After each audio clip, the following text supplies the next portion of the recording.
Bugun mening tug'ilgan kunim. Ammo meni tabriklamang bas. Onaylikning maqomin olgan onamgadir, tabrik menga emas. Bugun sizga tashakkurnoma aytmoq uchun dil otlanadi. Bayram asli tug'ilganlik emas, tuqqanlik hisoblanadi. Tug'ilgan kun muborak deya tabriklamang siz meni bexos. Siz onamni tabriklang. Onam bo'lsin qalbi juda shod.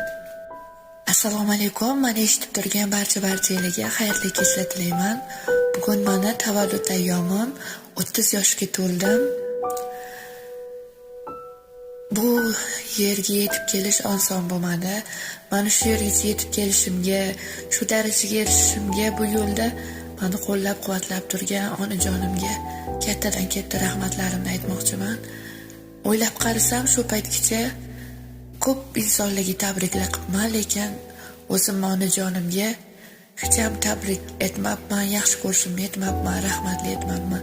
Shu sababdan bugun Dilfuzaxon onajonimga o'zimni qalbimdagi qalbimni tub-tubida yotgan samimiy tilaklarimni, rahmatlarimni bildirmoqchiman.